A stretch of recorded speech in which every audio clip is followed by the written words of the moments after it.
Сәлем баршаңызға. Бүгін сіздерменен ешқандай приправа қосылмай-ақ түсі сап-сары болып, шашылып тұрып пісетін палаудың рецептісімен бөлісемін. Ең алдыменен қатты қызып тұрған қазанымызға шамамен 50-70 мл сұйық майымызды құямыз. Содан кейін барып үстіне пиязымызды саламыз. Қатты қызып тұрған майға пиязымызды салып, жақсылап қарайғанша осылай қуырамыз. Қаласаңыз пиязды қайтадан майдан алып тастауға да болады. Бірақ мен қалдыруды жөн көрдім. Содан кейін барып үстіне етімізді салып, еттің суы шыққанға дейін жақсылап қуырып аламыз.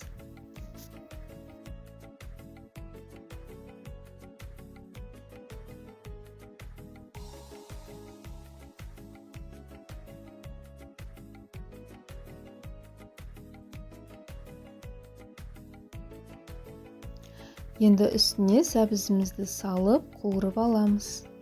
Сәбізіміз жұмсарғанға дейін қуырамыз.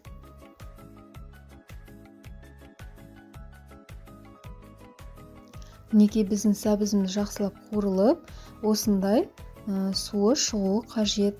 Осы су біздің күрішімізге түс береді.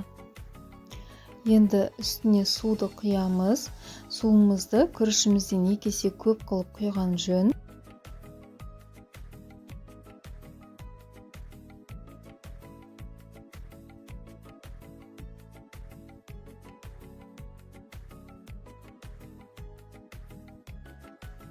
Енді күрішімізді дайындаймыз.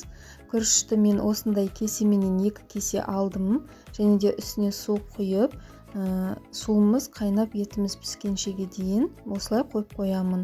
Күрішіміз жібіп, дайын болып тұрады. Ал егер сіз күрішіңізді суға салмаған болсаңыз, онда суыңызды көбірек құйған дұрыс. Себебі күріш суды өзіне алғаннан кейін қатты құрғақ болып кетпеуі қажет. Мінекей мен суға тұзды салып алдым, және де жаңағы күрішімнің суын төгіп осылай салдым. Осы сәтте, достар, жақсылап қарау қажет. Осылай басқан кезде үстіне кішкене 1-2 сантиметрға суымыз жоғары болып тұруы қажет. Сізде уже күрішіңіз суға салынған жібіген күріш болғандықтан суын осылай аз ғана қылып құясыз, шашпа палау болу үшін. Ал егер сізде суға алдын ала салынбаған күріш болса, онда суын молырақ құйған дұрыс. Мінекей осылай тартылғаннан кейін мен ортасына жинап, осылай шұңқырлар жасадым.